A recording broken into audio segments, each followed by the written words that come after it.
علی وقار حق و باطل کی نبرد آزمائی ابتدائے کائنات سے جاری ہے اور اتنی پرانی ہے کہ دریا اور پہاڑ بھی اس کی ہم عمری کا دعویٰ نہیں کر سکتے۔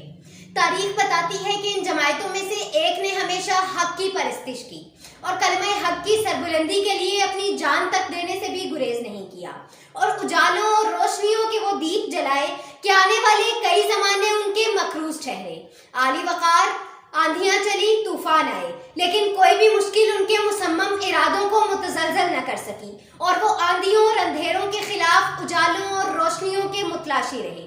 جناب والا تاریخ نے یہ منظر کئی مرتبہ دیکھا کہ ان سرپھرے جانبازوں نے چہرے پہ مسکراہٹ سجائے، تختہ دار کو گلے لگایا اور اپنے پیچھے اجالوں اور امیدوں کی روشن کہکشائیں چھوڑی۔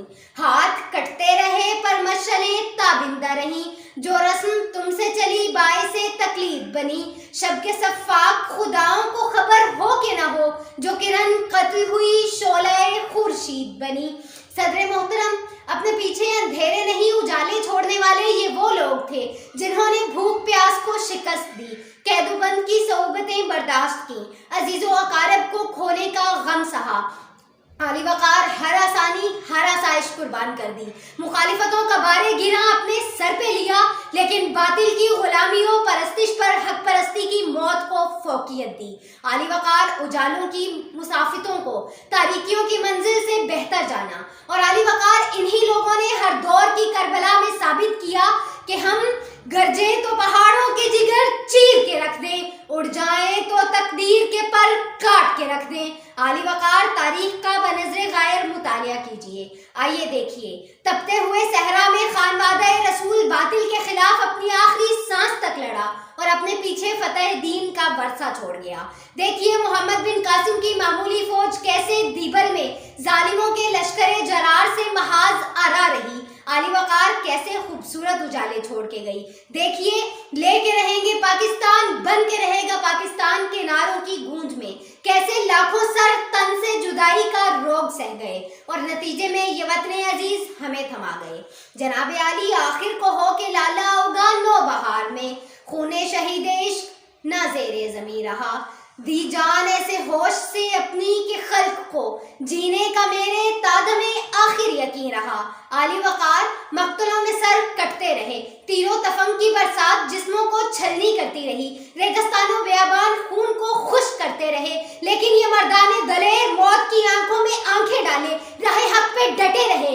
آپ کو یاد ہوگا سامان حرب کے نشے میں چور ہمارے دشمن کو ہماری قلیل طاقت نے کیسے چھٹی کا دودھ یاد دلا دیا تھا، کیونکہ علی وقار سرفروشی کے انداز بدلے گئے، سرفروشی کے انداز بدلے گئے۔ دعوت قتل پر مقتل شہر میں ڈال کر کوئی گردن میں توق آ گیا، لاد کر کوئی کاندھے پہ دار آ گیا۔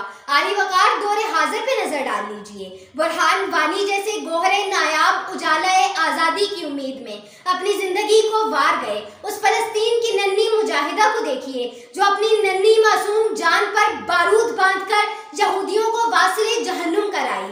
علی وقار عراقی بچیوں کو دیکھیے جن کے گلے سے مرتے ہوئے آخری کلکاریاں نہیں نکلتی بلکہ آزادی آزادی کی صدائیں آتی ہیں۔ علی وقار اس اجالے کی امید میں کتنے ہی روشن چراغ خود کو چراغ آخر شب سے موسوم کر کے بجھ گئے، کتنی ہی دکھی تمنائیں آنسوؤں میں بہ گئیں، اور علی وقار کتنے ہی بیتاب ارمان چیخ چیخ کر کہتے رہے کہ دبا سکو تو صدا دباؤ، دبا سکو تو صدا دباؤ، بجھا سکو تو دیے بجھاؤ، صدا دبے گی تو حشر ہوگا، دیے بجھیں گے تو صبح ہوگی۔ کیونکہ علی وقار ہمیں یقین ہے، ہمیں یقین ہے کہ ہم ہیں چراغ آخر شب، ہمارے بعد اندھیرا نہیں اجالا ہے، ہمارے بعد اندھیرا نہیں اجالا ہے۔ وما علینا الا البلاغ المبین۔